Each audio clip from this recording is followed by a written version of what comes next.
takes kind of opportunity to listen to the words of great knowledgeable speaker. I'm talking about none other than Dr. Narasimhan Bharadwaj sir.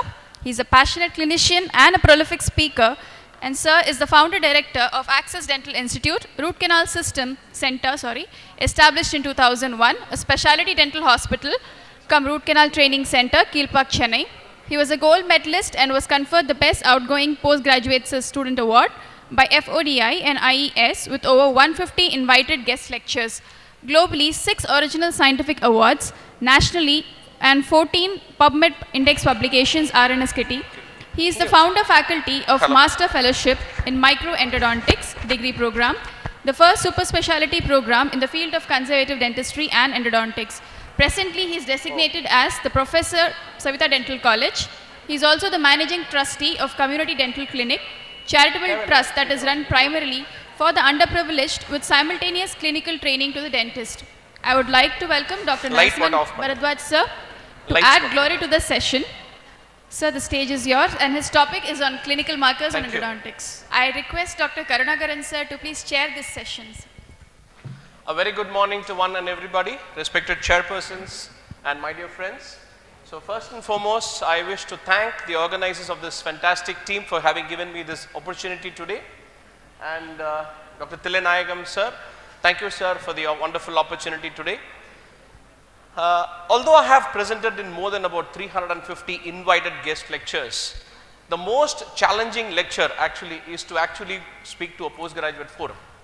In fact, my dreaded challenge used to be usually given by, welcome ma'am, usually given by Dr. Aarti ma'am of Finish Line, and 100 years for you ma'am, just mentioning your name, Dr. Mahalakshmi ma'am of SRM College. Whenever ma'am calls me, I know that I have to be on my toes because it's going to be a purely academic session. But this time I was just asking Thilanayagam sir, again academics, I'll have to prepare. Illappa, you just watch the tagline. So I was very happy seeing the tagline. Down there, if you probably see that, on clinical endodontics. Okay, so even this tag says an exclusive clinical vignette. So the moment I saw that, I was like, wow, good. So it's my cup of tea, and because I am completely onto the clinical front. Okay, and whatever I am today, I owe to this great man, Professor Dr. A. Parameshwaran sir, under whom I did my masters, and this was when he inaugurated my endodontic training center in Chennai. So my journey began there, and my teacher Dr. Velmurugan sir is there, my postgraduate teacher. And whatever I am, I started my journey because as a BDS graduate, everybody knows what I am. In fact, Vel sir used to, the moment I told him I'm joining my PG, he's dreading, like, you know, Avana, like that. So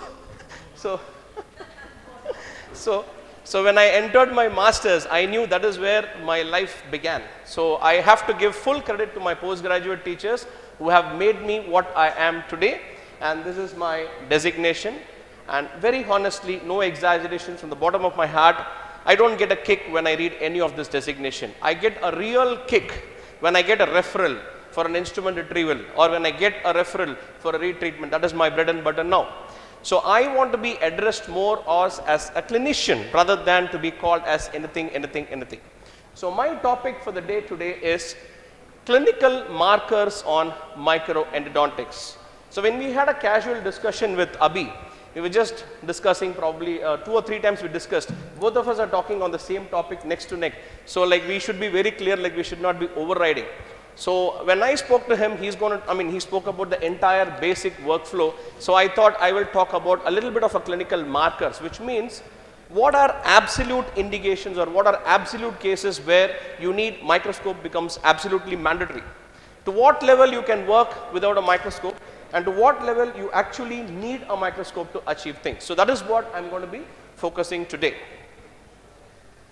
So clinical markers, what are the topics? I'm just focusing on exactly 4 subtopics today. First is anatomy. Okay, so when he said anatomy, I think all of you know that anatomy means what is there in endodontics other than MB2. Always we speak about MB2. But I'll show you some cases where how MB2 can be so challenging. Okay, and then a simple calcification like how a pulp stone or obliterations can rip you apart without entering into the canal as well. And third is the retreatment, where you can do some selective retreatments through the crowns or to trace exactly missed canals. And fourth is my very close to my heart, I would say my subspecialty, instrument retrieval, because that's what I'm doing predominantly. In fact, that is my breadwinner today. Okay, so that is what I'm eating my food with instruments. So whoever is breaking the instruments, I'll be very happy. Jokes apart. Okay, so this is what I'm actually going to be focusing for today. Now, to begin with, as nicely pointed by my friend Abhi, why is that you need magnification? He was talking about beautifully about how the back and all those things. Now let me give you a true story, not someone else. The person who's standing right in front of you, it's me. 2 years before, I had small numbness on my little bit of my fingers, which nobody knows. I haven't told much people, so I thought this is the right apt opportunity for me to actually tell them. I visited an orthopedic surgeon and he took an MRI, and my L4 and L5 had a bulge. L4, L5 had a bulge. So he said that just be careful, you cannot just play around. I just looked at my wife. My wife almost started dribbling because so much of EMIs, so much of things to do, and imagine what has to happen. So no jokes, this is like a true story of mine. So then I decided I had to do something really to work on my back. So the most important thing, the primary thing, all the thing, instrument retrieval, retreatment, stuff, calcification, all that I would put it as secondary. All that is secondary. Patient is not going to die if you're going to leave an instrument, remove it and put an implant, nothing big. Okay, so but your health, your back is going to be the primary take. So the first important thing which I give into consideration is ergonomics. So when you notice on the left, the position exactly is straight. When you use a loop, only your neck bends. So at least you're 50% through to your ergonomics. And when you use a microscope, you are in the perfect position to actually work without strain. So that's the first primary take. Beyond this, he has beautifully explained everything, so I'm going into that. So with this small thing, we'll go to all the secondary details, what we're going to be talking to apply enhanced vision and precision. Okay, again on the access part, I'm not going to be focused because Dr. Velmurugan sir after my lecture is going to be talking on guided access, so I'm not going into the access part as well. Now, to begin, anatomy. Now when we talk about anatomy, okay, that's a beautiful case again referred to me. So the moment you see that, I think as endodontists all of us know that once there is a periapical pathology in a mesiobuccal canal, you know that you're going to trace a MB2. Okay, so I started working on this case. So the moment I started working on this patient, so the first thing is I removed all the gutta percha first thing, and then once I removed the gutta percha, then I went nearby to trace the MB2. So that's how I traced my MB2. I used my ultrasonics, the cap tips, as Abhi said, you can use your scalar tips as well. These are cap tips or Startex tips, Startex number 3. So you start tracing the MB2, slowly, and you start tracing your MB2. Now once you kind of removed off that overlying dentine above the MB2, then you take your DG16 and start probing. You should have a purchase point or a catch. Once you have a catch, and that's where the entrance of the MB2 is. So till now it's a no-brainer. Every endodontist would know this. So once I got that, I was very happy. Okay, I got the MB2, everything is fine. So I started putting my K file, and my K file was rejecting it. My K file wasn't entering at all. Every time I put it, it wasn't entering. So what I did, I just took in my rotary SX, and this is what I generally do to just enlarge the orifice. My movement, if you notice, is outward, not inward.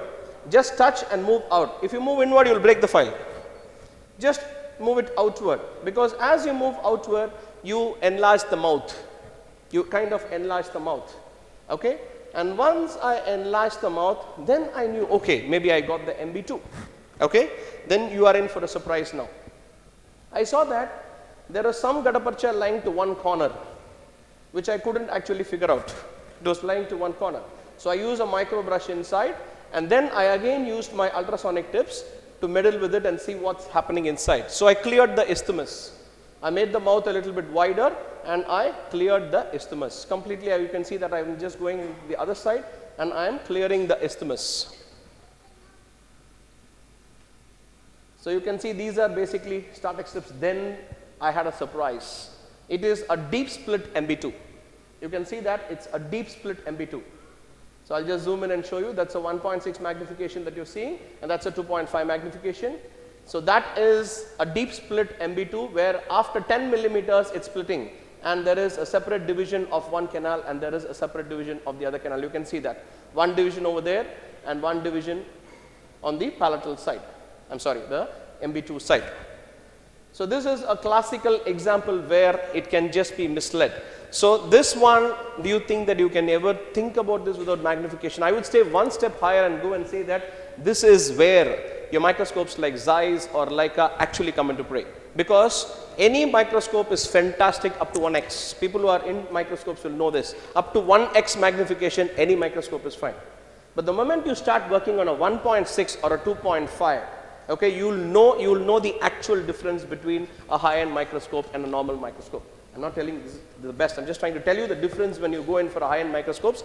The real value or the real quality of the work comes at the 2.5x or 1.6x. So that is the deep split, and that is the obturation. If you notice, out of 19 millimeters, the split begins at about 12 to 13 millimeters and starts splitting and going there. So what is it? It is basically a different exit. All of us are used to seeing that in the reverse direction, where it starts as 2 and then joins as 1. Even if you miss it, you will get away. That's why you see that when you don't do an MB2, you just get away because it's have a common exit. But here, the entrance is 1 and the exit is 2. Okay? So these are cases where it will put you down without magnification. This is a clinical marker, which means that, okay, you can trace an MB2 without a microscope, but you can trace these cases without a microscope is impossible. I'll show you one more case, and that's a deep split for you. I'm just showing you the deep split. And let me tell you, all you friends, dear ladies and gentlemen, all the students, as rightly said by him, to me, MB2 is not an extra canal. If anybody is reading MB2 as an extra canal, they are wrong. MB2 is a normal anatomy. Okay? Very rarely, I don't get an MB2. If I don't get an MB2, I actually get tensed. I know that something is wrong, whether something is going on or something. If I don't get an MB2, I get tensed. So MB2 is just a phenomenon of maxillary first model. It's not an extra canal. It's no longer an extra canal. All these are done by me. All the cases are done by me. Okay? Now, I'll show you one more interesting case. This case was again referred to me. Okay, it was attempted by a very good endodontist. Don't want to tell the names and all. So the moment I saw this retreatment, patient had symptom. Okay, my previous endodontist was not able to achieve that apical 2 mm. So once I saw this X-ray, just take a close look. Always remember, when a patient comes to you with retreatment, the first thing what you should do is take a deep look at the X-ray of the periapical region in at least 2 or 3 angles. That will give you the clue. So if you notice here, just see that. You can notice that that is the periapex. So see the actual thing over there. You can see that there is a radiolucency which is evenly distributed on both the sides. Okay, so with this in mind, I entered into the canal. Sorry.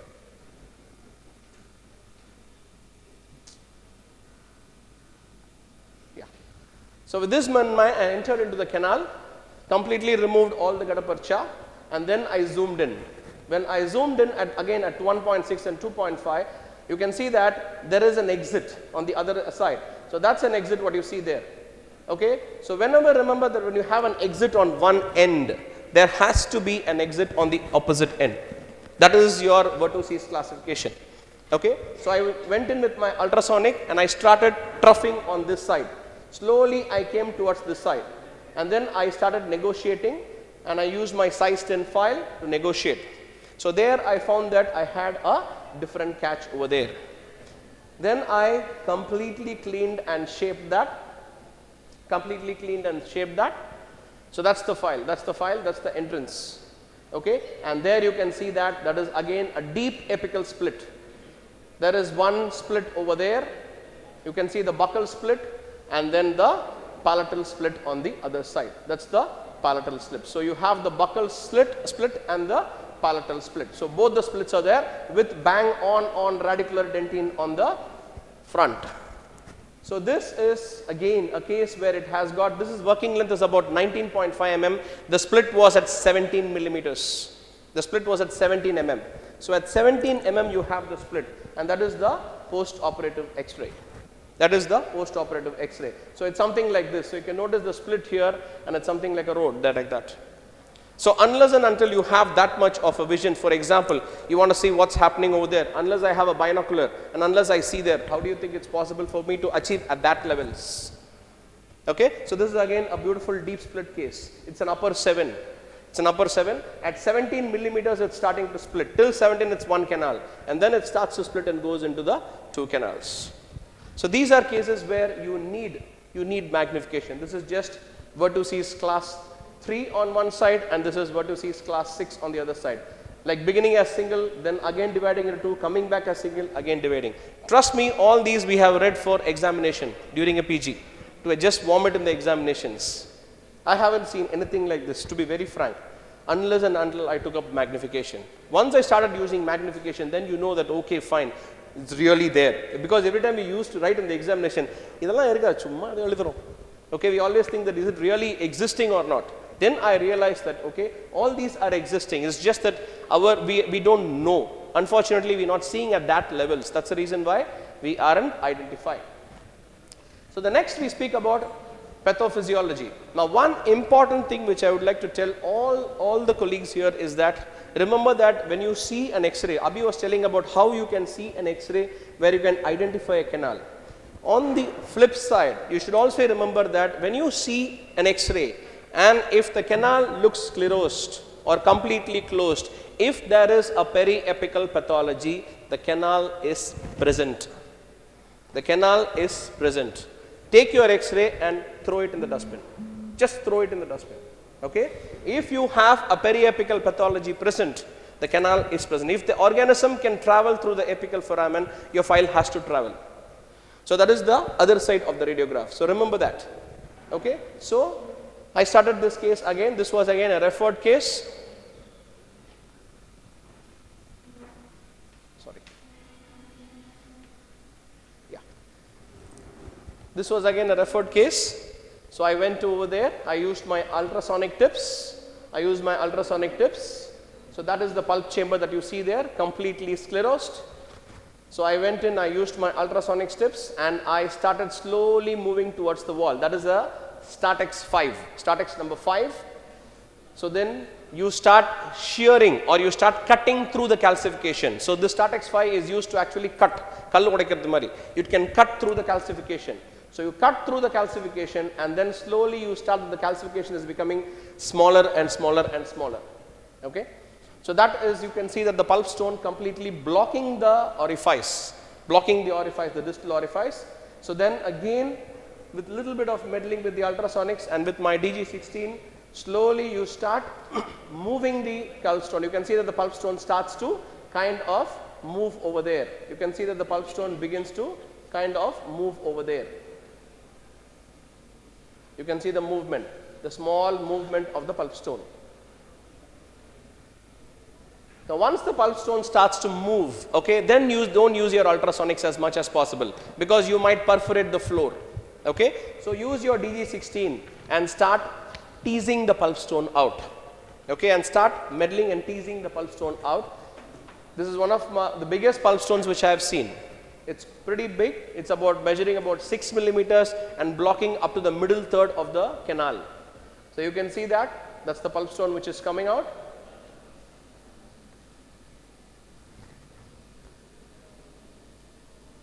So that's the pulp stone.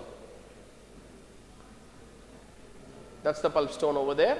You can see the size of the pulp stone which is virtually blocking the canal anatomy to up almost to middle third. So then I did the obturation. You can see the glistening floor which evidently goes to say that the floor is absolutely untouched. That's the most important thing of a calcification. You should not disturb the floor, and that is my post-operative picture. Again, this was again an orthodontic treatment done to a student, to a dental students over there. So it was like, you can see the periapical pathology. The moment the endodontist saw this case, they saw that okay, there is no canal because it's completely sclerosed. This is what I'm trying to tell you. This is precisely what I'm trying to tell you. If there is a periapical lesion, if there is even the smallest of widening, there is a canal. There is a canal. Okay, just because the X-ray is not showing it, don't trust the X-ray. So I was able to trace it, and you can see the healing after 2 months. That is called as the bone barrier, which I will tell you what it is. By using a bioceramic sealer, I'll show you a couple of cases where it follows what is bone barrier formation. You can see that white starry appearance over there. That white starry appearance at the tip of the apical foramen is the bone barrier. This is again a case of calcification. You can see that the lateral fill, a complete lateral fill. I used a lot of bioceramic sealers to achieve these lateral fills. Okay, and this is the case which I was mentioning it to you. The moment you saw this case after a PG or probably a fresh practitioner, it's a no-brainer. Everybody would say that, okay, fine, it's a periapical cyst. What is that you're trying to show here? So it needs a endodontic treatment followed by a periapical surgery. Okay, so what I told the patient that let's not think of the surgery now. Let me do the endodontic treatment and then let me see if a surgery is required. So I did the endodontic treatment and I pushed my bioceramic sealer. Remember this, when you're using a bioceramic sealer has no point inside the canal. The primary purpose of using a bioceramic sealer, it has to occupy the space in the periapex. So you have to push your bioceramic sealer using a lentulospiral. So push your bioceramic sealer into the lentulospiral. This is immediate post-op, and this is 1 month post-op, and this is 3 months post-op. You see that the cystic white sclerotic border disappears. So you have the latest published articles which says that gone are the days where we used to read that when you have a white sclerotic border it's a cyst. You don't have a white sclerotic border, it's a granuloma. All that is nonsense, absolute nonsense. Okay? By no way you can identify whether there is a granuloma or a cyst by just seeing a radiograph. You have to treat every case as a pocket cyst, which means that the cystic lining is attached to the apical foramen. So you do the treatment, you wait for 3 months. If the cyst is a true cyst, it will detach, and then you see the cyst persisting. It is only in those cases that you need a periapical surgery. Okay, I still remember as an undergraduate how many periapical surgeries I have done. Virtually almost every granuloma, every cyst which we see like this, we jump in and do a periapical surgery. It's not like that. It's not like that any longer. So you treat every case non-surgically, and then, I mean, in simple words, you treat every case like a pocket cyst. And then if it is a true cyst, then you need a surgery, and this is the 24 months post-op. You can see that white starry appearance that is called as the bone barrier formation, which all the international literature like Camilleri's literature, all the literature she says about the bone matrix formation. I saw ma'am with Joseph Camilleri recently, so we were together in the European Forum as well. So she was telling me the secret of success of bioceramic sealer is you should see a bone matrix formation, and this is the bone matrix. What she says. This is from pre-op to post-op. So when a bone matrix forms, what happens is there is no question of any reinfection of the tooth. That's the whole concept of using a biological sealer, which means it induces bone to form a very, very high dense bone. That's called as the bone matrix formation. That's the bone matrix formation.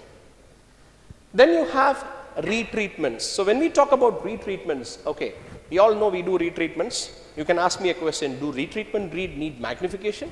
Okay, now I'll just show you a case wherein this patient again was treated by an endodontist, a beautiful zirconia crown given. The patient is actually a Supreme Court judge. Okay, you can see that the mesial canal was missed over there, and the best part I got from the endodontist is he told very clearly, sir, I missed the mesiolingual canal because it was sclerosed. Because it was calcified. You remember I told you the word? Never go by the word calcification. If you find a lesion, there is a canal. Okay, so then the patient is very smart. He asked me, doctor, are you going to remove my crown? See, he has done, see, every patient is a doctor nowadays. What doctor? Google doctors. Every patient is a doctor. They are all Google doctors. They come to you with virtually everything. And the moment you talk to them something, no, they are on the waiting. They come and ask me, I had a patient recently ask me, are you using ProTaper? I got shocked. Are you a dentist? No, I'm from the IT. How do you know ProTaper? Because I saw on the Google.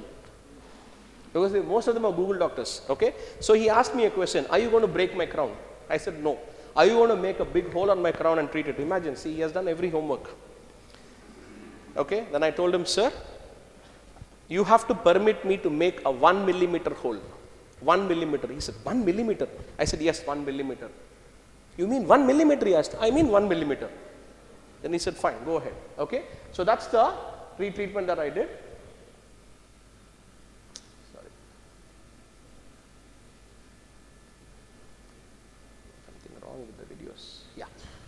So you can see that I start with my endo axis number 1, which is again a 1 millimeter. I just want you to see the diameter over there. You can see that 1 stands for 1 millimeter. Okay, and once I gain the axis, then I could see the pus discharge over there. You can see that the purulent discharge above the missed mesiolingual canal. Then I slowly trace the missed mesiolingual canal. That is through the zirconia crown. Through the zirconia crown with a small 1 millimeter hole, I trace the mesiolingual canal over there, which was missed. That's a big clue that the dentist gave me. That's the mesiolingual canal which was traced. That's the mesiolingual canal which was traced over there. Then I took it out, and that's the zoomed image. So here no tweezer, no cotton pliers will enter inside. Only thing is paper point. Okay, in magnification you will have to buy plenty of paper points and have. You have to have a lot of paper points for you to actually work. So I used a paper point, and that is the missed canal you can see there, and that is the missed canal. That's a canal which was missed. So then I enlarged the canal through the hole. So that is the missed canal. Did my shaping, and then I placed my intracanal medicament through a lentulospiral. This again I am very particular. You have all those beautiful syringes made called RC Cals and all those stuff, right? If you have them, just take it, take a last look, throw it into the dustbin. Doesn't work, doesn't work.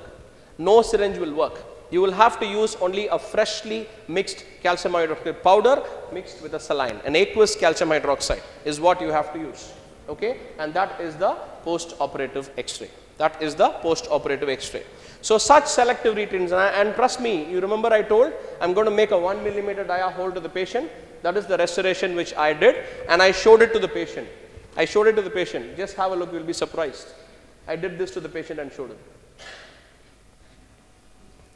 I told him, see? He said, I'm not able to even see. Thank you, doctor. Okay, so now for these cases, do you think magnification, without magnification, it's possible?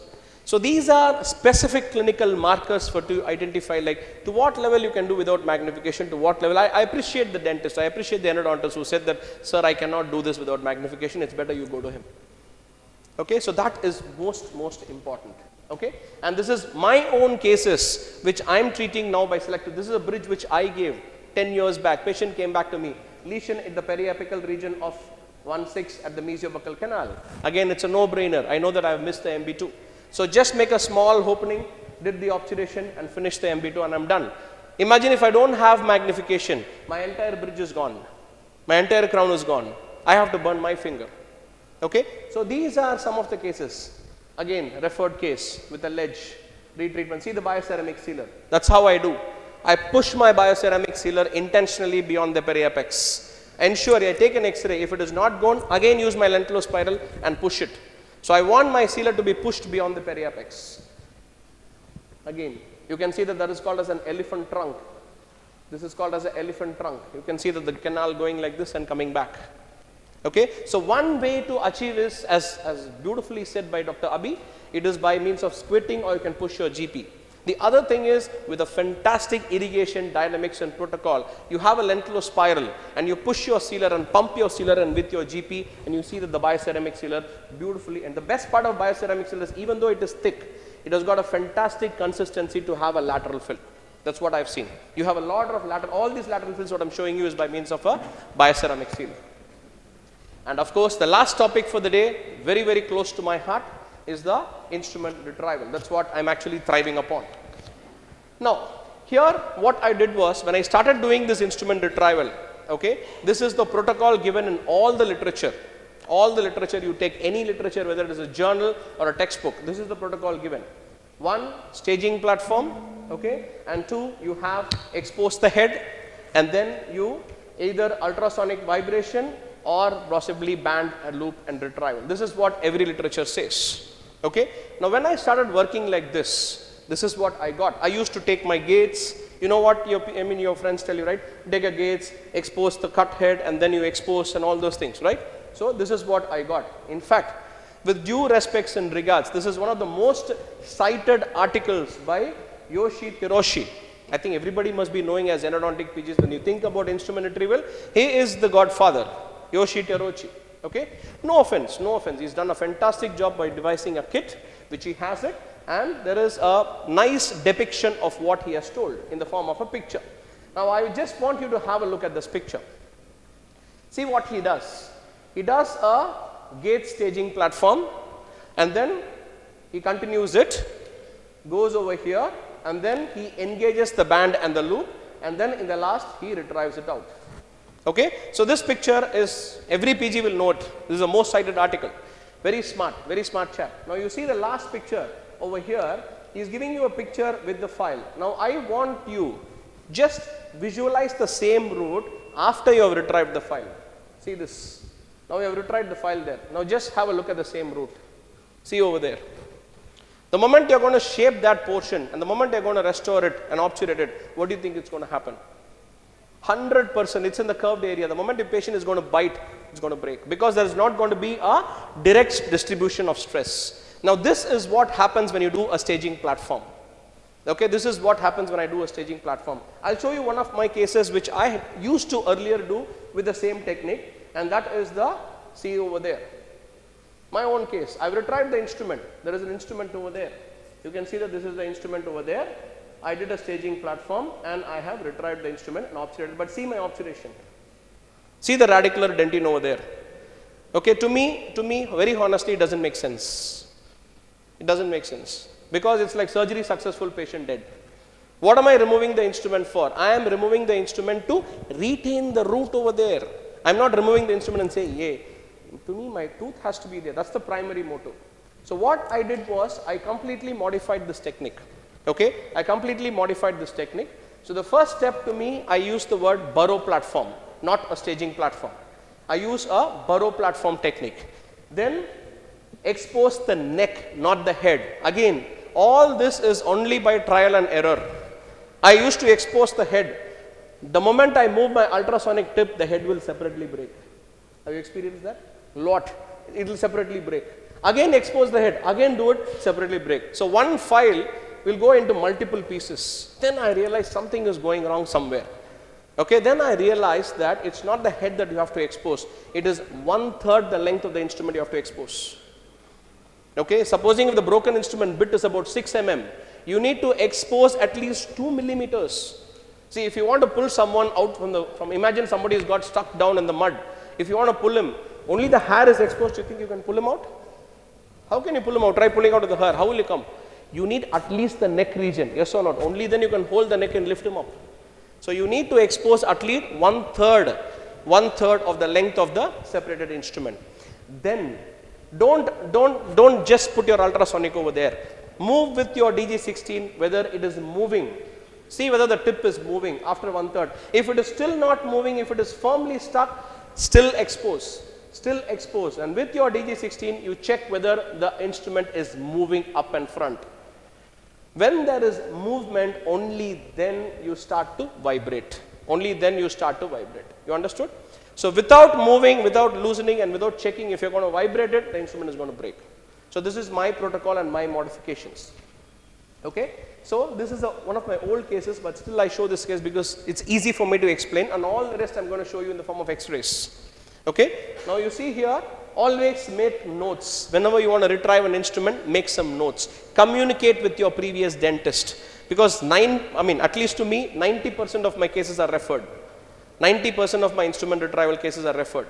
Okay, where they break, so they communicate with me, they tell me what it is. So this of course you can find out. This is a mesiobuccal canal of a 2/7. Okay, apical third, and the working length is 21 mm, which is a pretty long canal for a maxillary molar. Okay, and then you have a S-shaped canal. You see the canal anatomy, it's a S-shaped canal. Okay, and then they tell you which is the instrument which is bound. Now, when a ProTaper Gold S1 is actually binding at the middle third, I know that it has a good binding. I know it because it binds at the corno-middle third. So like that kind of gives you a clue. And always these soft files, the so-called martensite files, are very nice to work but very difficult to retrieve. Because they are soft. It's very difficult to catch a fish because they slip. All these hard, austenite files are actually kind of relatively easier to retrieve. Okay? So, and you have to have backup materials like MTA, bioceramic sealer, and all those things. Okay? So now I started this case.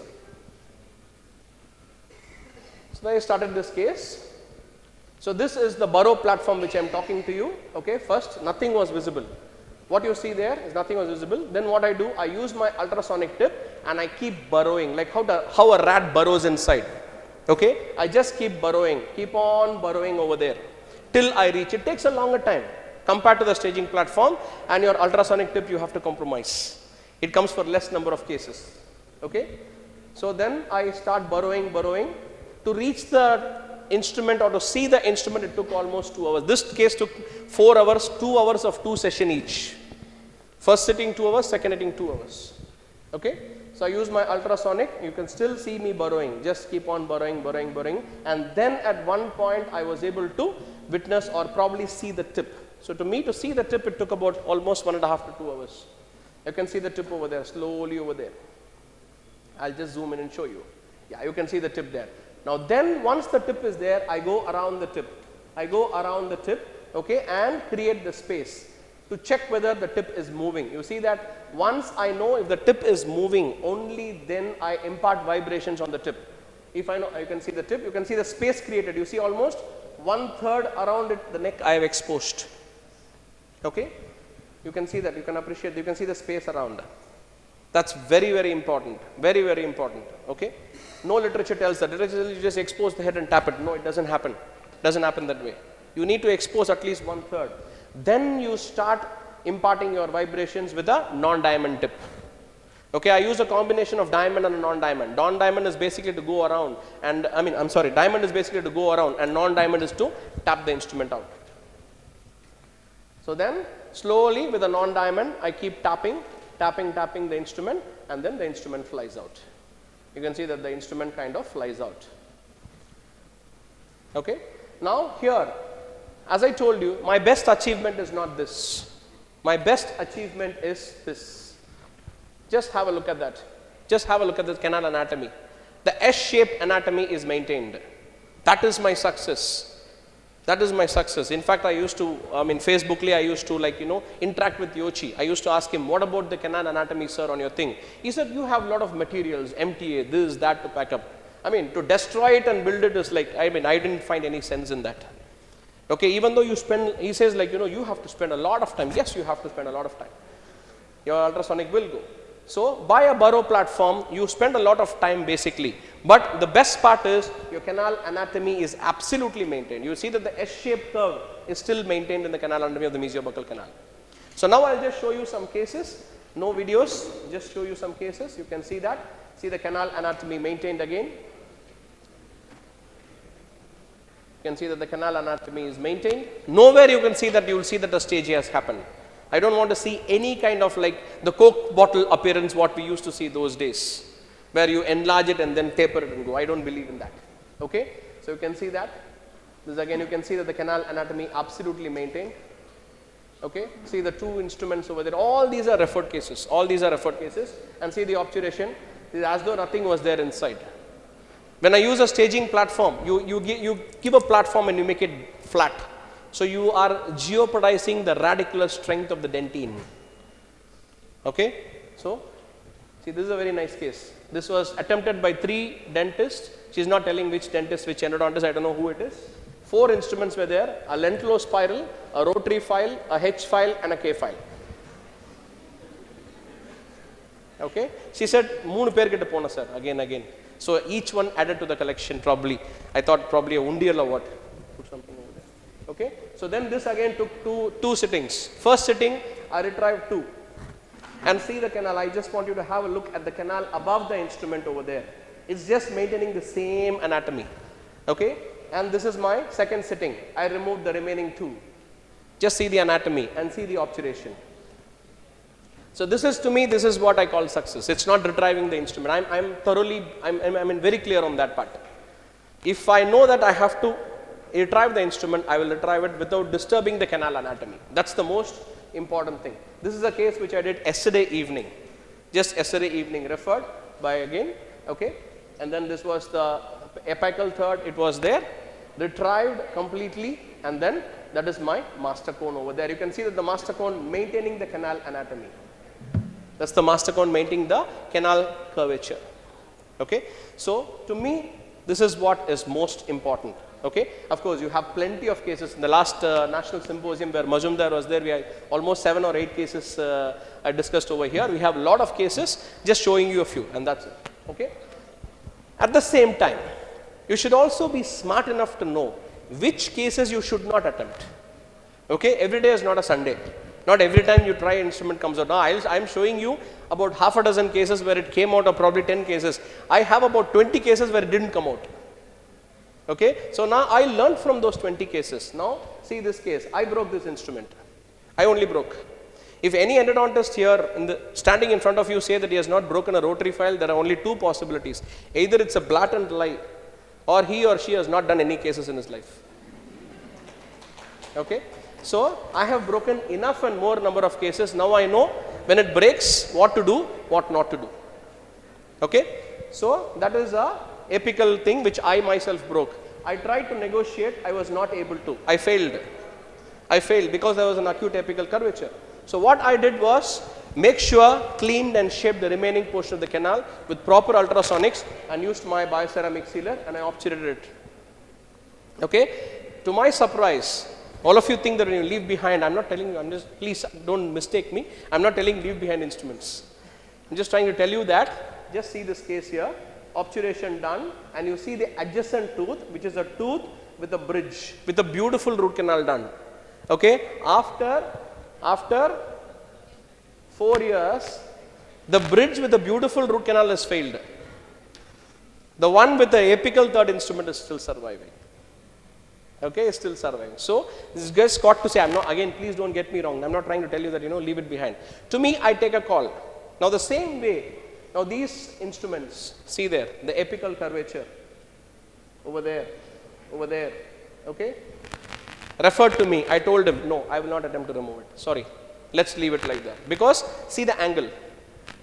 If I have to create an exit path, I'll have to actually compromise a lot of dentin over there at the angle and over here. To me, it doesn't make sense.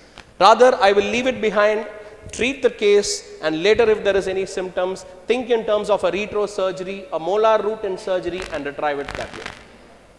Okay, so this is a clinical marker that you should decide which instrument you should think of. It's not that being heroic and like, because I have a Zeiss microscope, because I have this, and be heroic and do everything, and finally you remove the teeth and like, you just show like that and there's no dentin over there, no root over there. That doesn't make sense. Doesn't really make any sense. So my journey started like this way back. Dr. Velmurugan sir, Dr. Parameswaran sir, Karthikeyan sir, all these are my gurus, and I still remember the good old days where we have to enter as a PG with a magnifying lens. Then I shifted to a loop, and that was my first microscope what I got, right lower, a Siler, which is almost 2 sizes the size of this podium. Okay, huge one. Whenever I used to put it out, the patient like, sir, enna panna poringa? Okay, so then I got my Sanma, and then this was a training, a series of trainings that I attended. Okay, one was at Dr. Vivek Hegde's clinic, and then one was at Germany at the Carl Zeiss Academy, and then I was again trained at the Global Academy by Filippo Santarcangelo. Thanks to him, he's done a lot of good work to me, and that is when my dream came true, and my first Carl Zeiss XRO 300 in Asia was installed in my private practice, and that's how I work today. So, and this is my training center where we impart training. Some colleagues of mine call that I'm crazy. This is about the 6 microscopes that I have in my training center, 2 Carl Zeiss, 1 Levermet, 2 Sanmas, and 1 Siler. So this is how we do the microscopic training in my center. And the big thing for me is my dream come true when we started for the first time in the history of India a dedicated super specialty program which is exclusively for MDS conservative and endo, the Master's Fellowship in Microendodontics MFM in association with Savita University. That was actually the big day for me. It was, thanks to God and all my well-wishers who were there with me. And this is the first batch who finished the module 1, the 6 people. Dr. Meena ma'am was one of them, senior most staff. And again, this was the day when I felt blessed for life. When my teacher, my godfather, my guru who made me, Parameswaran sir, said that, "Pa na varampa konjanakku edadanu konjam solupa," he said. So I said, "Sir, it is my day. I'm blessed for life." When he came to my training center and I kind of explained to him how to use a microscope, and that is, I feel like, God gave me the day and I'm blessed for life. Thank you very much. And my pillars of support, And at this point, I wish to thank a few people who were there with my journey. Dr. Vivek was there, and I will be failing in my duties if I don't mention my young friend, Dr. Abarajidan, whom I have disturbed enough and more times. At midnight, I think the last which I could was midnight at 1 o'clock. I don't know whether you remember that, midnight 1. The next day, I am presenting on a Zeiss webinar. At 1 o'clock, I am telling him, hey, Abhi, video பண்ணும்போது என்னமோ இப்படி வருதுடா, what is that, sir? அது ஒன்றும் இல்லை, அங்கே போங்க, Ken Burns இருக்கான், அதை எடுத்து விட்டுருங்க. It's a 2-second job, but somebody to actually tell you that it's a 2-second job. Thank you, my friend. Thank you, my friend. All my videos, I have disturbed him enough to get all the videos done, because like, see, I realized that, I was just sharing with him, it takes more time to edit a video than to retrieve an instrument. Honestly, no jokes apart, it takes more time to to edit a video and present it, okay, than to retrieve an instrument. I have so much of videos, like, sometimes I go like, திருப்பி பண்ணமா, இதுக்கு இன்னொரு case பண்ணிட்டு போயிடலாம், I'll do another case. So that is the challenging thing that we have, okay. And thank you once again. Thank you very much for giving me this opportunity. Thank you, sir. Thank you.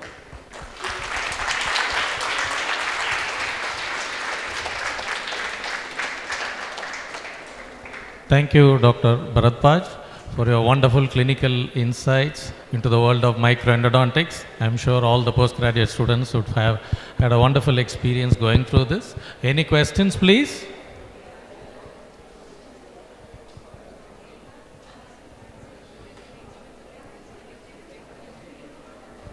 Thank you, Dr. Bharadwaj. Thank you, sir. Thank you so much, sir, for your influential speech. We are charmed by your sharp fluency. Thank you. I now request Dr. Thilanayagam, sir, to please felicitate Dr. Narasimhan Bharadwaj, sir.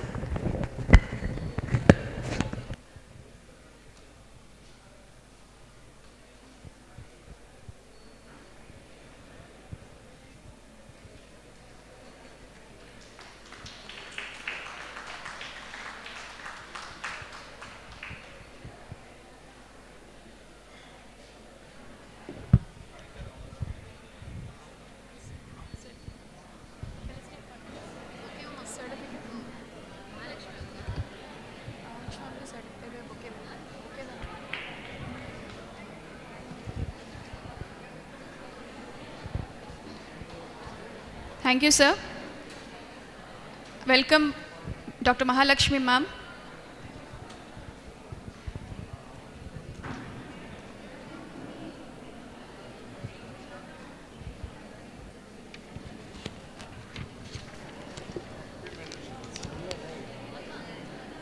Principal Professor and Head of the Department of Conservative Dentistry and Endodontics at Meenakshi Ammal Dental College.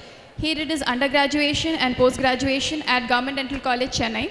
He has about 17 years of experience in teaching the undergraduates and postgraduates. He has about 61 publications in various national and international journals.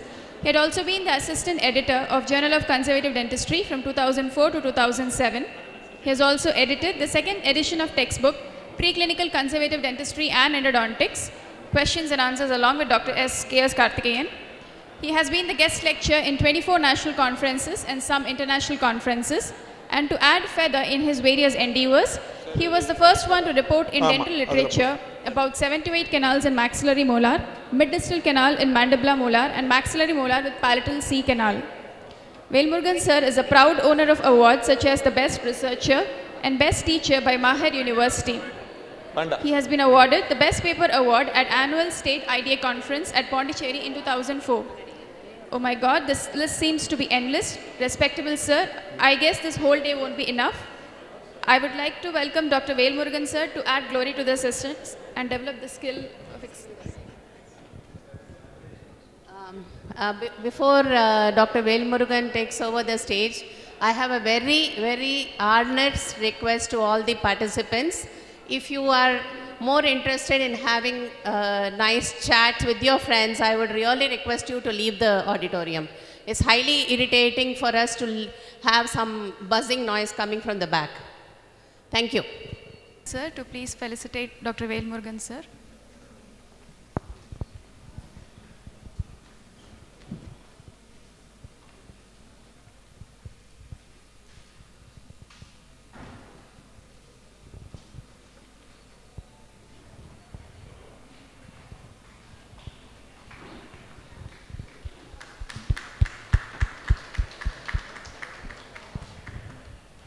I request Dr. Tilnaigam sir to please felicitate Dr. Mahalakshmi ma'am.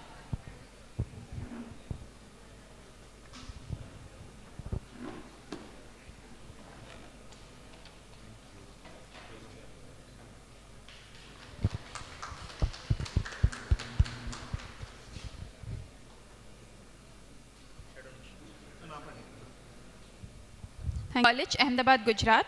She has been in private practice since 1987 in Chennai. She has been in academics since 1990 and is currently heading the department at SRM Dental College. And since March 2006, she has undergone extensive training in the use of microscope and has been using it successfully in her practicals for past 8 years.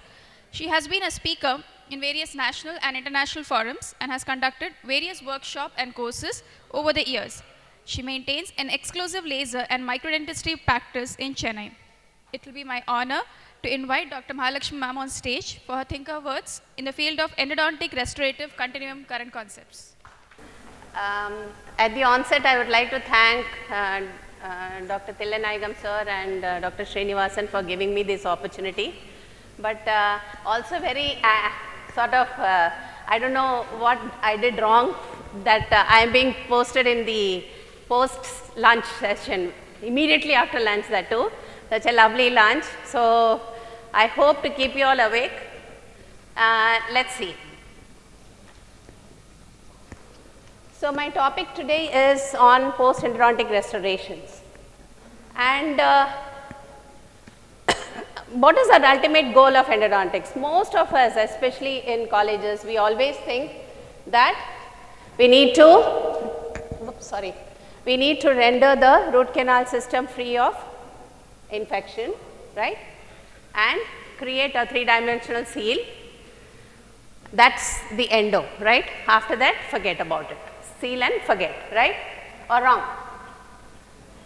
Wrong, because what we ultimately want to achieve is the final form and function of the tooth in the oral cavity, in its position, right? That is that is what we want to achieve. That is a long-term functional retention of the tooth in the arch. So for that, what do we do?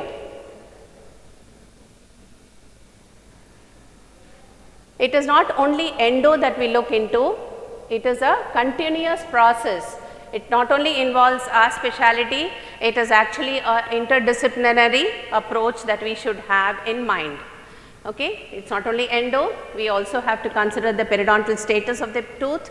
Not only that, we need to check the function of the tooth in terms of occlusion. So it is a continuous endodontic, endo-restorative prosthodontic continuum.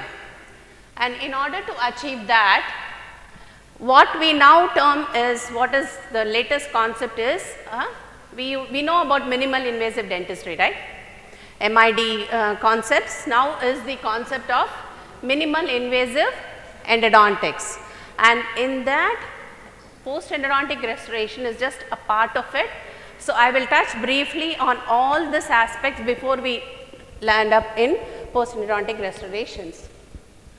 So what is the goals of the minimal invasive endodontics is not only to prevent and manage endodontic infections, but also to respect the tooth, the remaining tooth structure. Now if you see, both of them don't go hand in hand, right? If you want to preserve tooth structure, you may not be able to do a proper endodontic treatment. So you need to have a proper balance of this. And how do we achieve is, we need to take into certain factors into consideration. The most of the challenges is in terms of the behavior of the tooth within the oral cavity. In this case, if you have to talk about the biomechanics, it will be the biomechanics of dentine, because we are dealing with dentine in the radicular portion. And apart from that, we need to respect, or we need to know what type of restorative materials that we are using. And with the current era of bioactive materials, this respect of the tooth structure is much more accomplishable. Now we are able to generate treatment options which were unthinkable in the past. And apart from that, this is not all, these two are in our hands. But what about this? The clinical elements, such as you need to know what type of occlusion that the patient has, what type of caries risk that patient has. You do a lovely restoration and ultimately 6 months down the lane the patient comes with secondary caries, doesn't work out. Okay? So, we need to keep all these factors in mind when we treat. So, we need to keep the end in mind when we do any procedure. So, that is the reason why, though my topic is post-endodontic restoration, I am also talking a little about every aspects of endo treatment.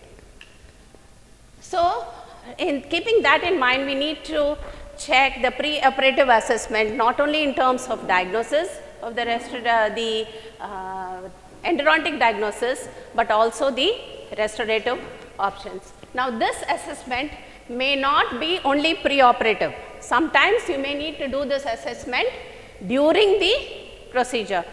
That is, once you do an access cavity, once you remove the caries, sometimes you may end up with teeth which are like this, and totally it's almost like a shell, right?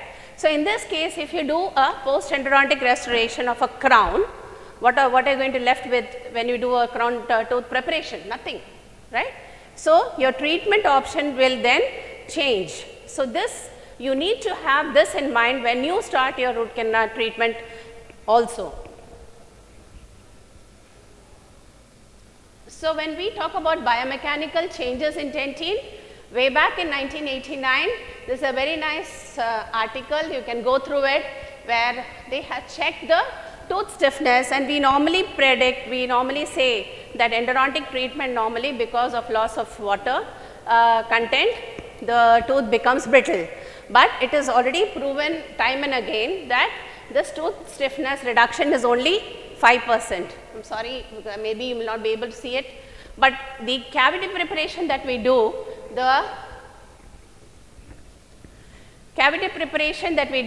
reduces the tooth stiffness by almost 20%. And if this cavity preparation involves the tooth stiffness reduces up to a phenomenal 63% loss in stiffness. Okay, that's a huge amount. So, we need to know in terms of tooth preparation, what do we really need to sacrifice the marginal bridges. And another biblical article that you all and postgraduate students need to go through is this article about Dr. Anil Vishen. Even if you don't read the whole article, I would like to tell you that please go through, just read the first line. In that it is given that the teeth, its composition is perfectly adapted for the functional demands of the mouth. So, it is not going to be superior compared to any of the artificial material that we are going to place. So, your first option is, please first of all do no harm, right? If you can understand this and if you can drill it into your mind, you need not attend the rest of the lecture immediately. So, this is how important it is. So, please go through this article.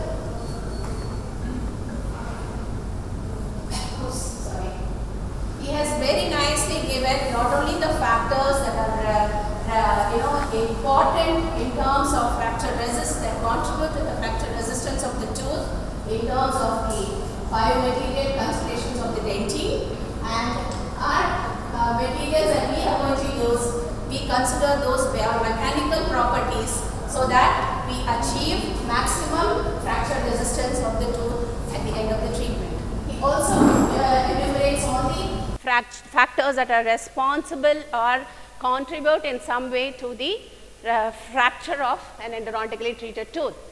And the causes mostly is iatrogenic and non-iatrogenic, where iatrogenic you probably would not have any control over it, but non-iatrogenic you will not have any control, but the iatrogenic you can have a control on it. And if you see the last point here is the effect of aging on dental tissues.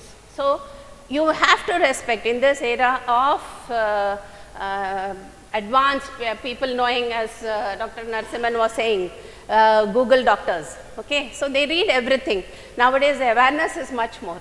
Patients, geriatric patients are much more. So the patients who are coming at an older age to have root canal treatment is much more now, right? So we need to keep all this in mind when we start a treatment. The treatment that we do for a young adult and an elderly person may be totally different. The type of the tooth that you see will be totally different. So what makes those teeth more difficult to treat? It is basically because of the physiological changes that happens in the dentine. So more sclerosis, mechanical strength of the radicular and the coronal dentine reduces, and then you have this is more important than I would say the mechanical strength, fracture toughness. Fracture toughness of dentine actually reduces, which does not make it yield to our treatment. I'll come to that later.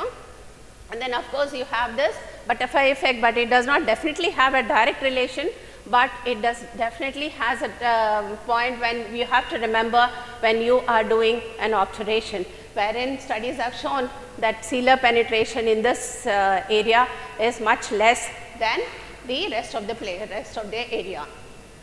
And one nice article on effect of occlusal loading and the restorative procedures on cuspal deflection. Any tooth cavity preparation you do, there is some sort of a cuspal deflection. That is the first factor that is responsible for your fracture, reduced fracture resistance.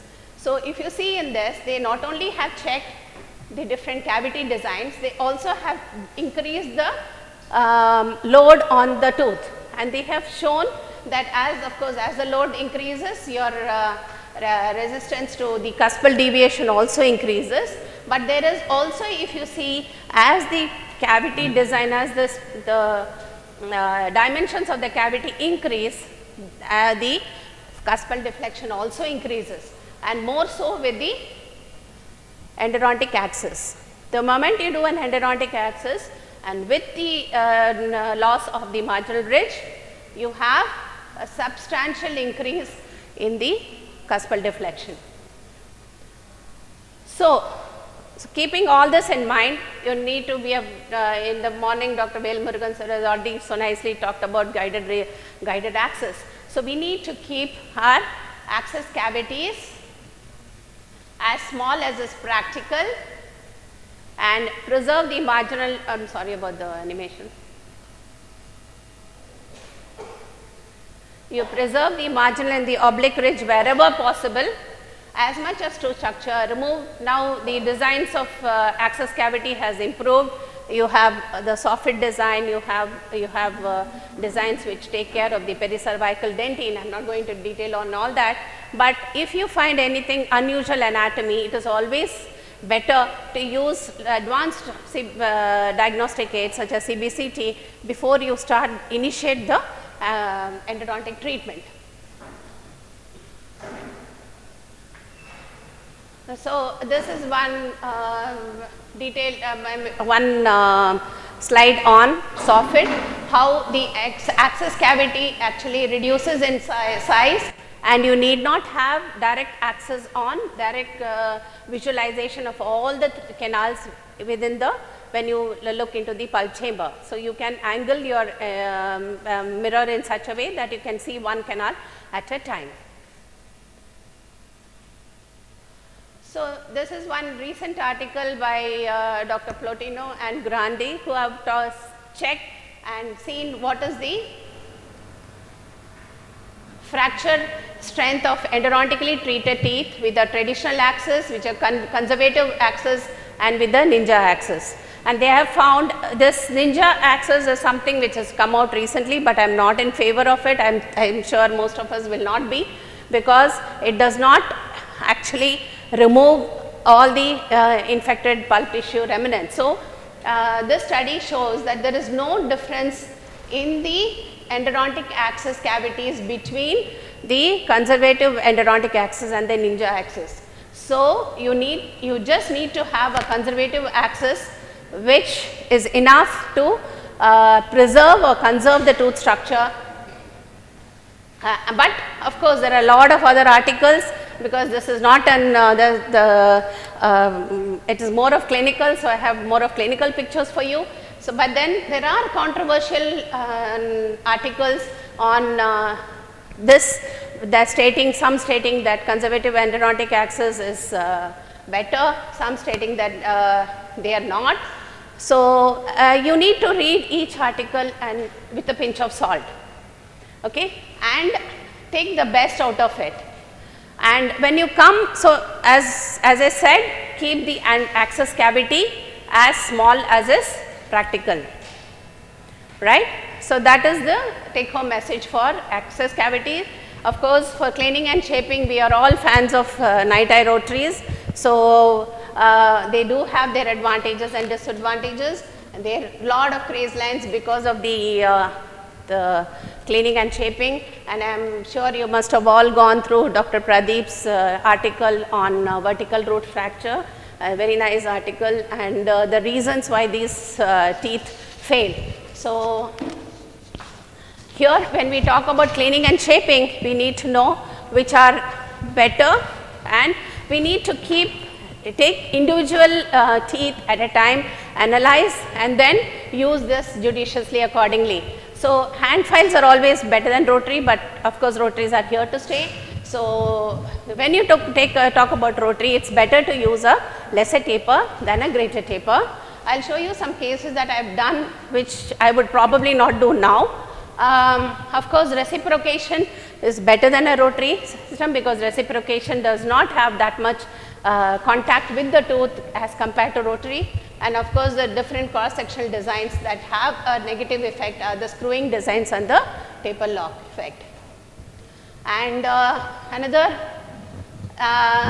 there are a lot of studies. This just I took one of it, and you can see that they say that one is better than the next, and you know, there are innumerable articles which you can take.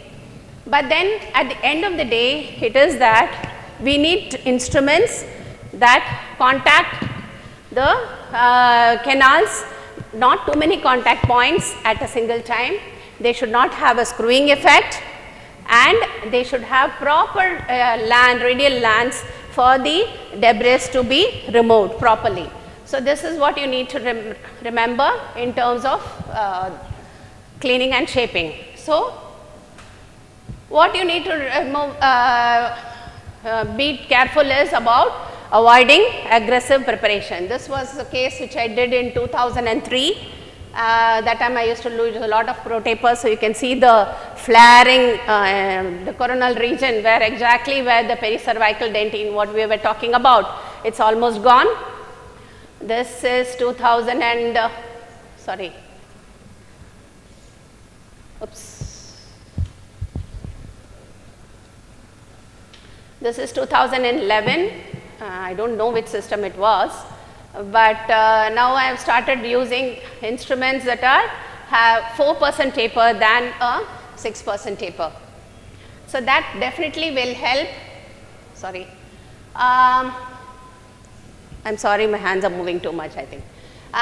So, at the end of the day, it is that we need to have what is called as biomimicking endodontic shaping, and all this is possible with these operating microscopes. Morning you have had a very nice 2 lectures, ultrasonics. You need all the gadgets, if you use it judiciously, it is ultimately in your hands, and you will achieve, and along with a monoblock biomimetic approach to the obturation, you can achieve I would say perfect post-endodontic restoration. So, now we come to that, once we do the endo, we pass it on gently to the post-endodontic restorations. And of course, when you talk about post-endodontic restorations, the only thing, main thing that we need to remember is the number of walls that are present, right? That is what you have learned before. Depending on the number of walls with the tooth, the post-endodontic restoration depends upon. Now, more important than the number of walls is the ferrule that you obtain. What is a ferrule? When you ask a definition, I am sure everybody will say the ferrule is a 360 degree of metal, alright? No. Metal is when you do a cast post, right? But ferrule as such is to 360 degree of tooth structure around the tooth that gives actually the stiffness to the tooth. That is the ferrule. What we make in the tooth and we get on top is the ferrule effect. Okay? So, what we need actually is a circumferential ferrule. The 360 degrees you need axial wall of 2 millimeters minimum for your tooth to survive your endodontic treatment. So, remember your endodontic assessment, this is what you have to look for. Whether you will be able to achieve it, with what will you be able to achieve it, whether if you give a crown, if you will be able to achieve that 360 degree dentine around the tooth structure, around the cervical area of the tooth. That is the most vulnerable area where you have flexure, you have all sorts of forces acting on, and that is what is called as a dentine grid. And the total occlusal convergence is from the cervical area, the axial height, how much of convergence you need.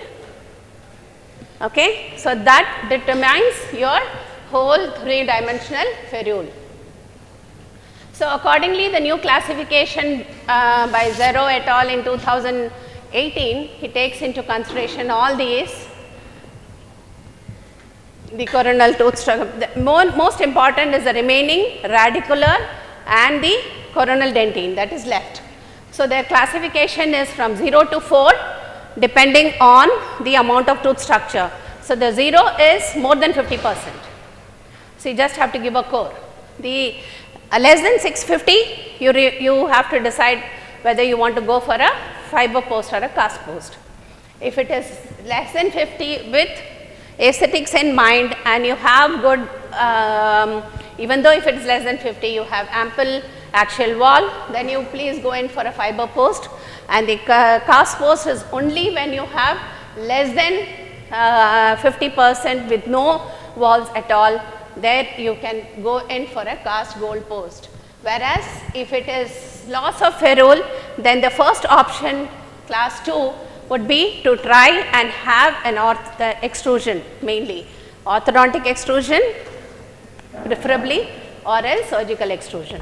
Any crown lengthening, any form where you can probably bring up that ferrule, right. First is to bring up the ferrule. If you are not able to, then you can think of a cast gold post, and of course, if none is possible, then extraction and implant.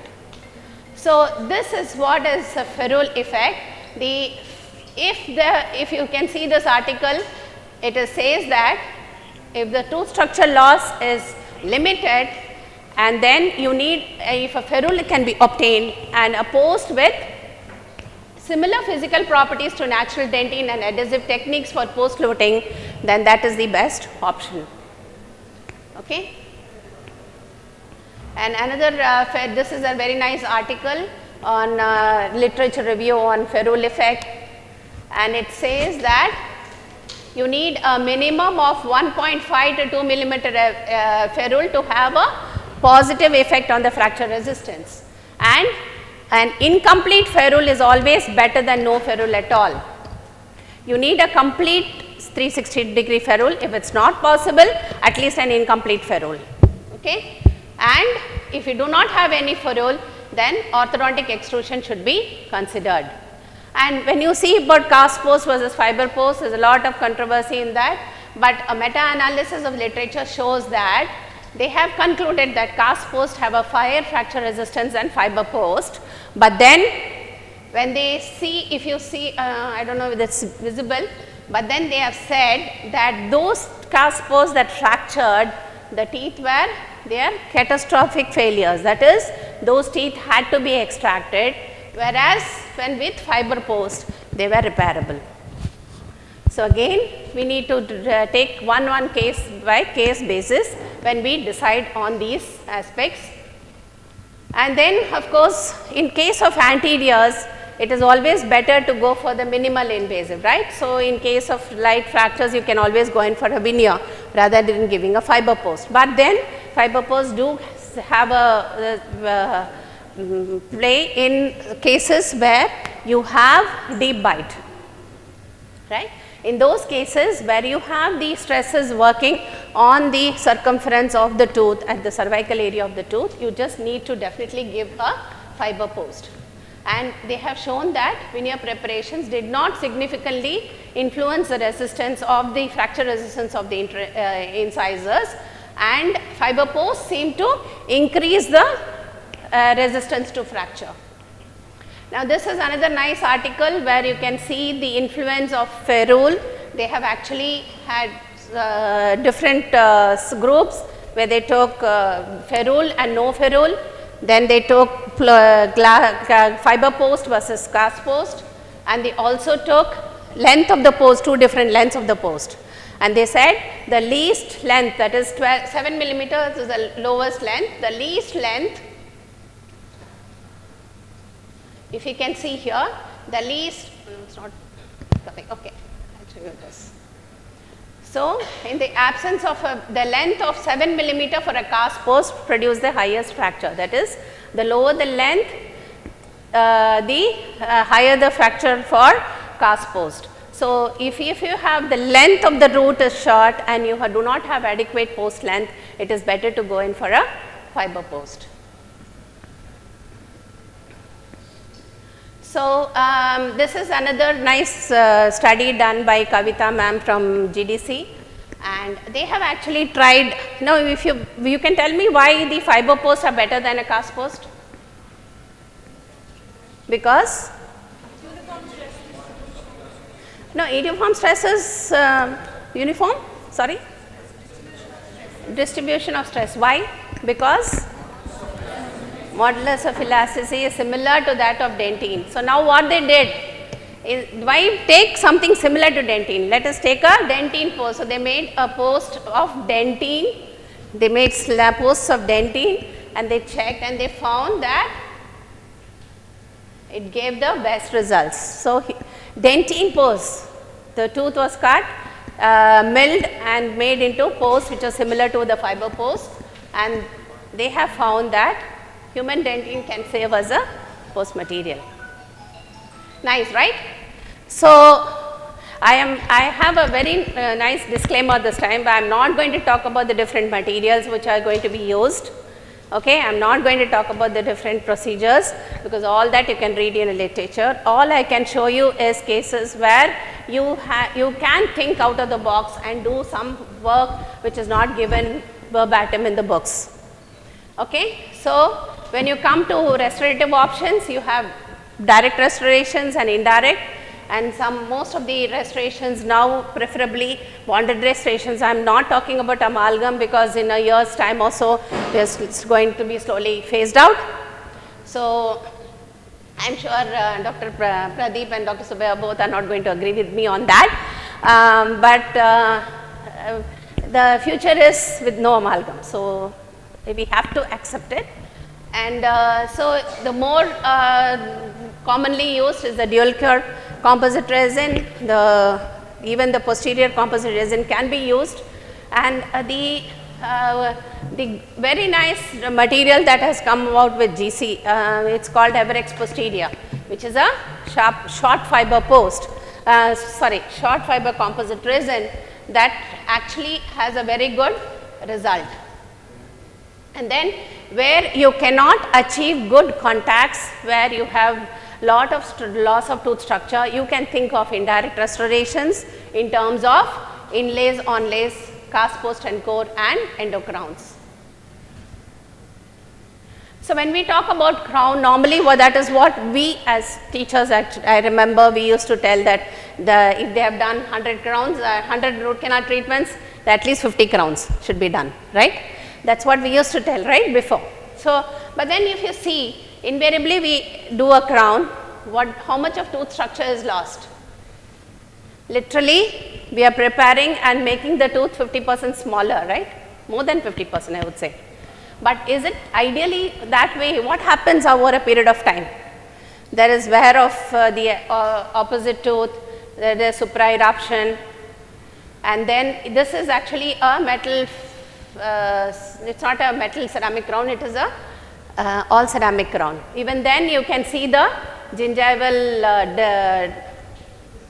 discoloration, and of course not to talk about the macro leakage or whatever happens, even the adjacent tooth invariably goes for a secondary caries, caries per se. So,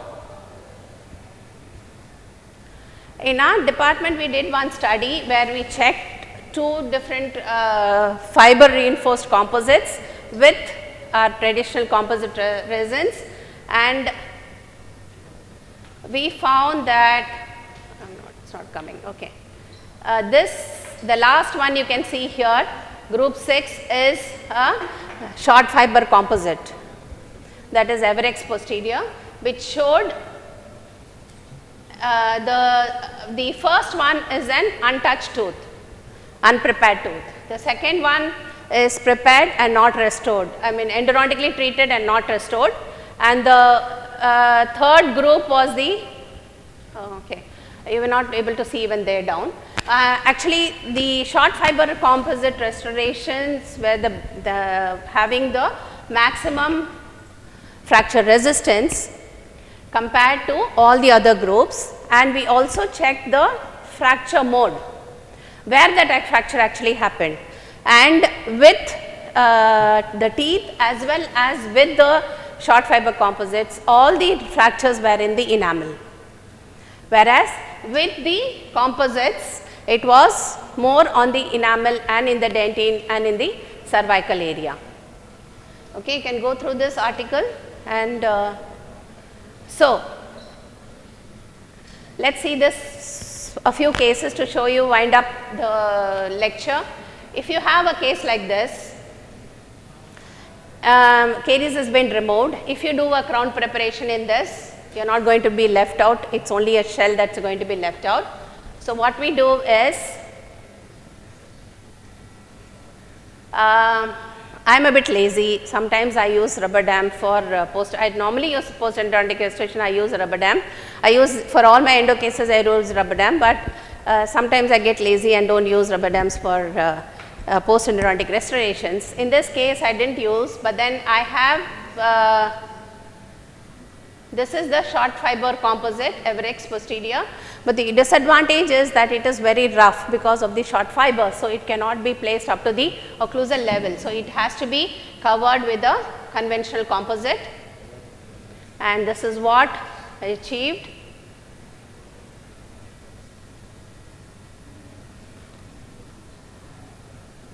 And a small discrepancy there. I couldn't, I should have pushed it little further then, but ultimately what I achieved here was a proper restoration with the.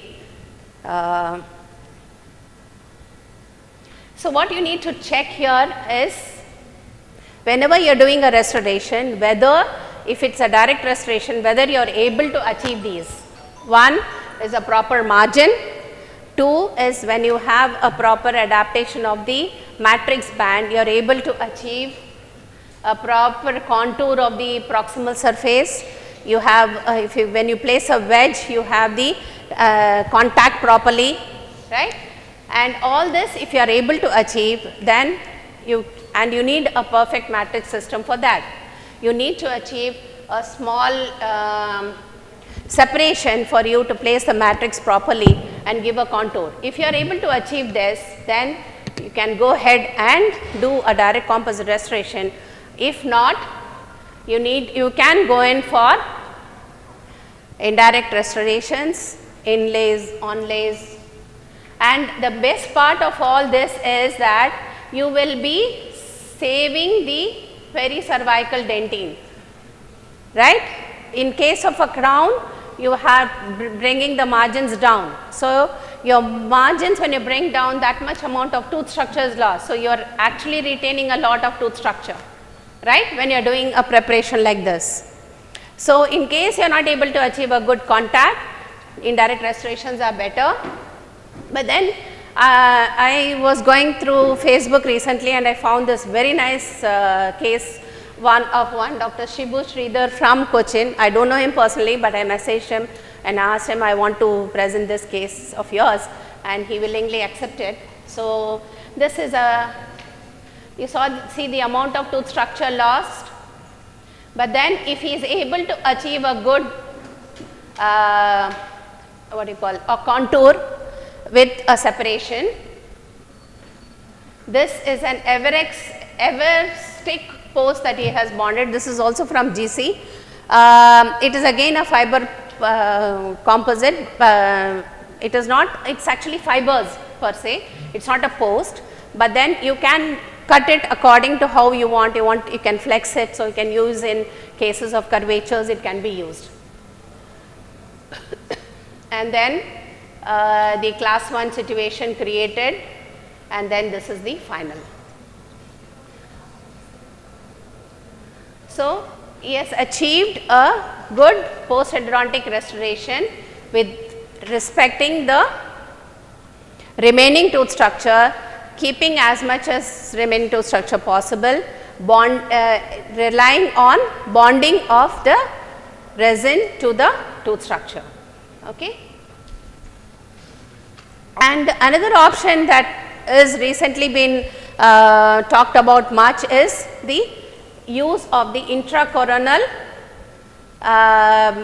what you would call it as an intracoronal space for adhesion. So that is where this concept of endocrown has come in, where you can use the pulp chamber space for retention without relying on the outer surface. So you need not create a crown on the outer, and you rely more on the intracoronal restoration. So it is an intra and an extracoronal restoration that we call it as an endocrown. And in some cases where you have proximal cavities that are wide and you are not able to have a proper adaptation of the matrix, the existing matrix system that you use can be modified, and this is one such modification that I have done. Once you do not remove the temporary restoration, you add a little flowable composite on either side and then place the Bitan ring without curing, place the Bitan ring, then cure it, and then add some more flowable on the other side and cure it again. What you will achieve is something like this. Okay. So now you have the contour of the tooth structure what you want available in this Bitan ring itself.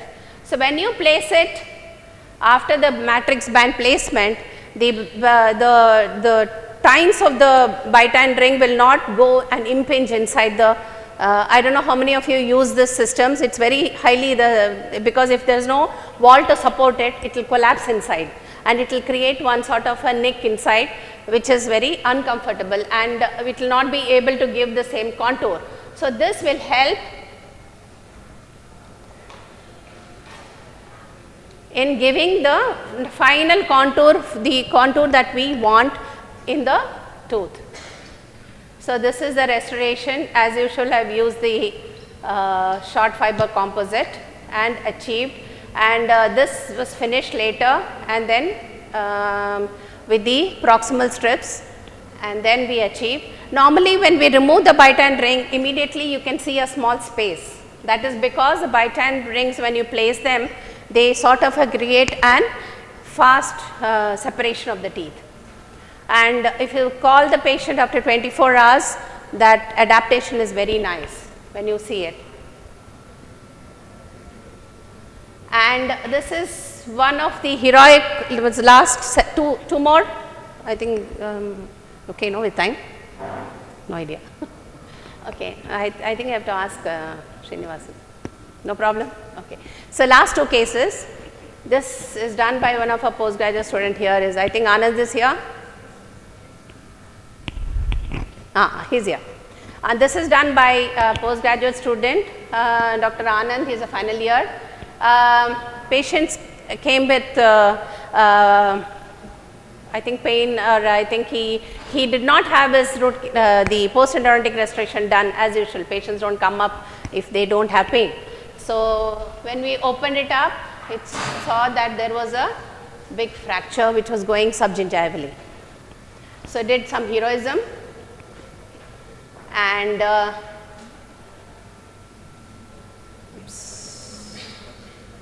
bonded this piece back and then did the restoration with again Everex or short fiber composite, and this is it. But then if you can see, there is a slight line visible here. So we will have to check. Probably the probing was, if you can see even the periodontal, we had a slight probing depth at that area. So the patient has to come back for a review. So we will know how this tooth actually is progressing. And before I end, we have had almost 30 years of practice. So I sometimes wish that some patients do not come. Okay, sometimes we always wish, no, that this patient should not come. There was one patient of mine who was an old time patient of mine. Even today he is so scared of treatment, but he comes regularly, regularly he will come. Okay, he is very apprehensive, so because he is very apprehensive, he is very uncooperative, and hygiene to it's so bad. And the X-ray was taken in 2015. He's been coming to me for so many years. All this I have done before to him. Okay, so one tooth goes for root canal treatment, do it, crown it. The next tooth goes for. So like this, I've been doing it over multiple years. Now this multiple crowns, all the crowns I can put a probe through and through, and it will come from the buccal to the palatal. Is that bad? Because caries, and you can see all that. Each and every tooth, everywhere there is caries. And he came particularly for this tooth. I said, you better go and take a OPG and come. That this is what you saw. So I had to do this 4-6. Now imagine again the one quadrant fully gone. Now second quadrant, if I have to do the whole thing again, what's going to happen? So I did the root canal treatment for this 4-6 in 2015, 14-10 2015.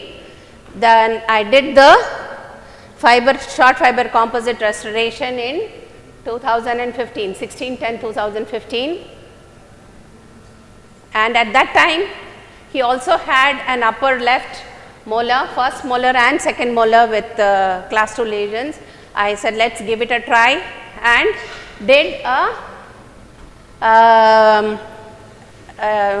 what do you call it, as deep caries management, did a proper restoration. And unfortunately, this was 2017, and 2018, 1 year back, the 6 was okay, but the 7 had to go in for a root canal treatment. But fortunately, that 2015, no, this is 2017, 4-6, 2017, and you can see here the 5, the distal of 5, and this is 2018, that premolar. So every year he comes with one restoration, one cavity. He never comes for restorations. He always comes when with pain. So such patients are really pain in the, I won't say it. So the take home message today is, when you think of post-endodontic restorations, please think way ahead, right from the start of your endodontic treatment, keeping the end in mind. Minimize tooth tissue sacrifice, especially in the cervical area, and then more of adhesive procedure both in the radicular and the coronal dentine. I think Dr. Narasimhan was talking about bioceramic sealers. So that will actually be very, it's a bioactive material that will help in more adhesion towards the tooth structure, and use of post and core materials that will closely match that of the dentine. So you don't have any definitive protocols, only that do a proper diagnosis, sit and analyze. the radiographs, the tooth, before you start, you take up an instrument into the patient's mouth. That is most important, okay? And I hope you all have stayed awake, or at least pretended to be awake. Thank you so much. Thank you, ma'am. That was really a fantastic session.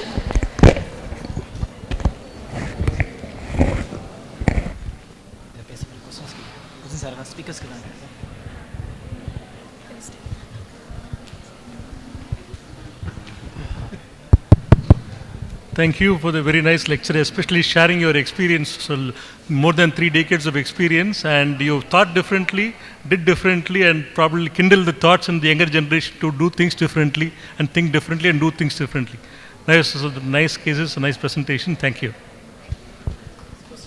Everex Bright composite restoration. What will be the prognosis of that tooth? Almost 60% of the tooth structure has lost and completely restored with composite. How will be the function? Yeah, see this tooth that I showed, no, 4, 6 that I had restored, Okay. was 2015. Okay. The latest that X-ray I showed you was of 2018. Okay. 2 years, and I have the clinical pictures actually took place in that particular date. There was no visible margin leakage, no fracture of the restoration, nothing. You need to respect the material's properties. What and how to place it. Isolation is a key. Yeah, 100%. But all the restorations are supposed 2 millimeters below the gingiva, and No, we need to have, that's what I said, a proper isolation. The restoration that we did of the fracture line, the fractured tooth, of course that prognosis is not as good as it's supposed to be, because there definitely will be marginal leakage, but the patient was informed about it. So it was a patient's choice to retain the tooth for as much as possible. so it is better to cover with a crown always. In that case, yes, it is better to cover. But then again, if you do a crown preparation, that piece of tooth structure was the left, would have been removed. It would have been lost. And crown preparation after endodontic treatment is not the protocol nowadays. One more question. And adhesive dentistry in the non-vital teeth, how it goes on well?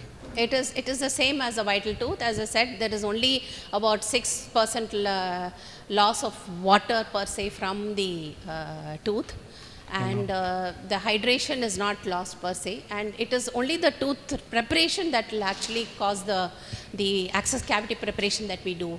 In fact, I didn't talk about that because that's not my thing, because chemicals that we use, say sodium hypochlorite, the EDTA that we use, that may reduce the strength of the dentine. But if we use, say, antioxidants, we can use routinely. Actually, I use routinely when I do a post and core. I use vitamin C as ascorbic acid. It is an antioxidant. Okay. So you can flush it with that, and then the post that you are going to lute will have a better retention. So when you see crowns, I see a lot of failures.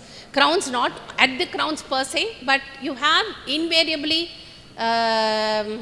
patients coming back with cavities in the adjacent teeth. See, the failure of resin restorations more when compared to crown preparations. I have not experienced it, so I have not to say, because see, again I'm saying you need to do a lot of patients with composite restorations. You cannot do it in 10 minutes, 15 minutes. Each restoration, even a small restoration, takes about and routine restoration like these, what I've showed, takes me 45 minutes minimum, 45 minutes to 1 hour, not less than that. Okay, thank you. Good evening, ma'am. Ma'am, it was an excellent presentation and a huge compilation of cases, ma'am. Actually, we are thinking that post-endodontic restoration starts after endodontic therapy, but you nailed it. It starts from minimal access cavity preparation. Yes. In fact, pre-endodontic assessment and a minimal access and a 4% taper compared to greater tapers to preserve the pericemmental dentine, and monoblock concept you said, ma'am. And my question is again related with the pericemmental dentine only, ma'am. Do you follow any operative strategies to choose the restorative media? Already you have mentioned there is no definitive protocols, but still I have this doubt in my mind. For certain cases you employed a direct restoration, some cases you choose onlay, and I have seen many of your cases where you have done overlays also, ma'am, to preserve the periodontium. So we seriously need some protocol, ma'am. That's the only thing. Yeah, see, I told you the last point was no definitive There is no protocol. But simple strategy is, if you have all the four, if you, in terms of walls, if you tell the student, they'll be able to understand. All the four walls intact, only a core is enough. Sometimes even one GIC core is enough. In premolars especially, a GIC is enough, right? And in case of premolars, again, sometimes if there is a cervical lesion, you have most of the cases where there is a cervical lesion, and then you do an endodontic treatment where you have the cervical caries there, then it is better to do a fiber post without any crown, but restoring the cervical lesion separately and putting a post into the access cavity that we prepare. This will help the flexure of the tooth in the cervical area. So that aspect also, again, it varies. It depends upon individual case by case. If you have one wall defect, definitely restoration only, direct restoration only. If it is a two wall defect, it again depends. If it is an MOD, then probably you can think of an onlay, because as I said, two walls, two marginal ridges missing, the flexure of the tooth is much more. So you have, the tooth tends to fracture more. One more thing regarding the evidence, ma'am. Up to my knowledge, I have not come across any meta-analysis or even a randomized control trial to compare a restoration and a full crown in this case, ma'am. In your 30 years of experience, ma'am, have you seen any trials, or are you doing any trials, ma'am? No, but then I think we can think of that. But the problem here is that a full coverage crown is a different concept altogether. Here, normally it is not done anywhere because endo is different and restorative aspect is different. People don't see it together. So post-endodontic restorations in crowns more often is being done by prosthodontists all over the world than endodontists or restorative dentists. So that's the reason we're not thinking to that aspect. But then we should actually think, and we should do one. But again, the material used is different. The tooth preparation becomes different. There will be a lot of variables in your, the comparison that you do. Yes, ma'am. Thank you so much, ma'am. Thank you so much. Any questions?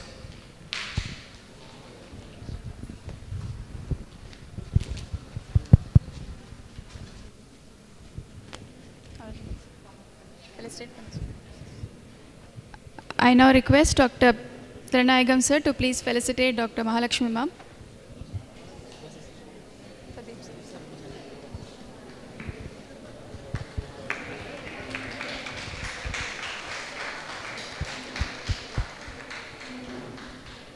Thank you, sir. Thank you, ma'am.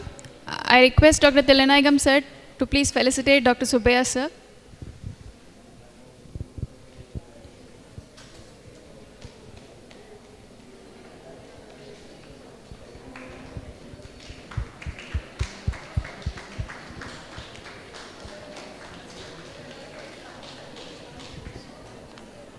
Very good afternoon to everyone. As the organizing chairman, Madam Mahalakshmi Madam told us there is no questions from the student side. Kindly, the next section we expect more questions from the student side. Okay, thank you.